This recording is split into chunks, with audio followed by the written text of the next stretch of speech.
मनासा के कमला नेहरू कॉलोनी में गरीब परिवारों की झोपड़ियां और कच्चे मकान अचानक जेसीबी से ध्वस्त कर दिए गए, जिससे वे परिवार खुले आसमान के नीचे बेघर हो गए हैं। अब उनके पास रहने का कोई ठिकाना नहीं है और उनका पूरा जीवन अस्त व्यस्त हो गया है।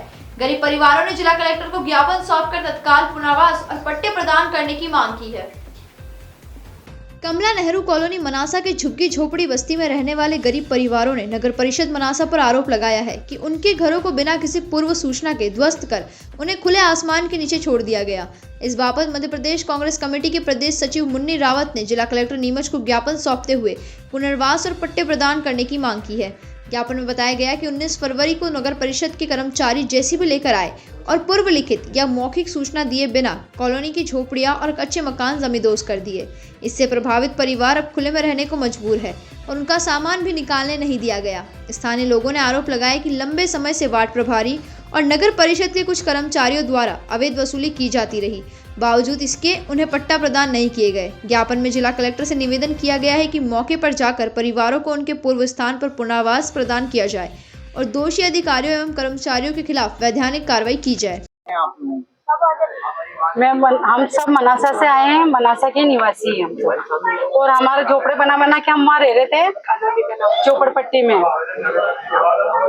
क्या नाम कमला नेहरू कॉलोनी, उसमें रह रहे थे हम सब। और मेरे से तो कहा गया है कि तुम पक्का बना लो, कोई दिक्कत नहीं। तो मैंने आधा कच्चा आधा पक्का बना लिया उसको। मैं फिर बिना बताए आके मेरा घर तोड़ दिया। मेरा बीमार पति घर में सो रहा था, उसको बाहर निकाल के घर तोड़ दिया।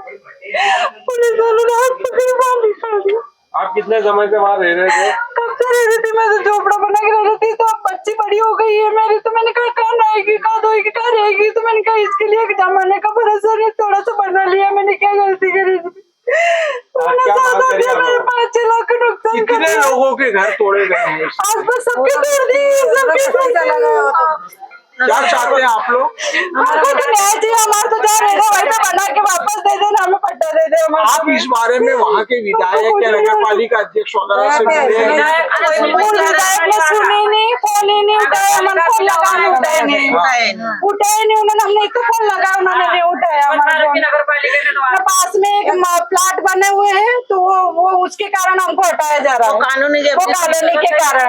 कौन सी कॉलोनी का है? आप बोल लो या तो जो आपको हटाया गया और क्या कार्रवाई? नहीं, हम बहुत समय से रह रहे वहाँ पे। हमारे को पट्टा आप ही गया था नगर पालिका, मेरे नाम से पट्टा, पर नगर पालिका वाले पट्टे मेरा नाम का खा गया है। क्या मालूम डिस्पीच करके पट्टा मेरे नाम का दूसरी तरफ दे दिया। और रामपाल ने मेरे से पैसे भी लिए 10,000 रुपए। न अभी तक कोई भी सुनवाई नहीं करी। अब आता है हमारे घर की तरफ, चक्कर लगाता है, आता जाता रहता है, बोलता है कि हम तुम्हारे लिए पट्टा बना दिया, देंगे। 8 पट्टे पड़े ना, 5 पट्टे पड़े, 13 पट्टे पड़े ना, अभी तक पट्टा नहीं दिया उन्होंने। रामपाल नगर पालिका, हमारे वार्ड बीओ लोग कर्मचारी है नगर पालिका का। क्या चाहते हैं आप लोग? हम चाहते हैं कि कार्रवाई होना चाहिए, उसके ऊपर कड़ी से कड़ी कार्रवाई होना चाहिए, उसको सजा होना चाहिए और सस्पेंड होना चाहिए। हमारी यही मांग है। हमने उनको बेघर करा, वो भी बेघर होना चाहिए। हमारी आपका नाम?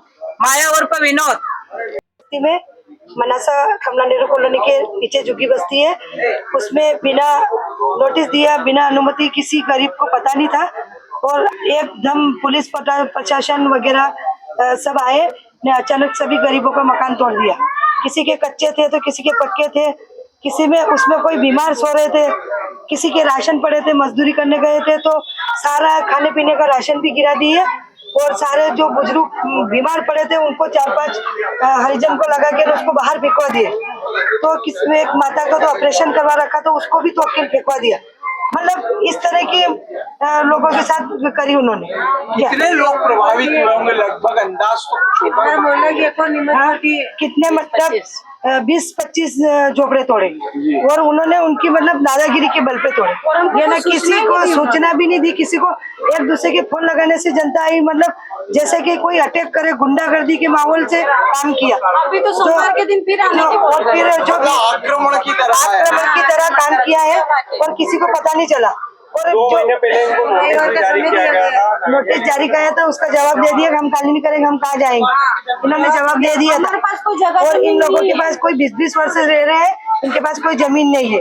और इनका एक दलाल आता है, वो रहता है वो रामपाल सोनी वार्ड प्रभारी। तो वो क्या है कि सभी से कहते हैं कि अगर तुम पैसे नहीं दोगे तो तुम्हें पट्टा नहीं देंगे, तुम्हें पैसे नहीं दोगे तो पट्टा नहीं देंगे। तो दादागिरी से हर घर में जा जाके 10-20 हजार रुपए सबसे वसूल करे और फिर औरतों को फोन लगाते पैसे चाहिए। अब हम ये चाहिए कि ये जो गरीब जहाँ रहते वही रहना चाहिए और इनको पुनः पट्टा दिया जाए। और अगर नहीं मानी प्रशासन ने मांग तो क्या करेंगे आप? ये वही रहेंगे, ये गरीब वही रहेंगे और कुछ भी हो जाए भले मरेगा करेगा पर वही रहेगा। बस मेरा नाम उर्मी रावत मनासा।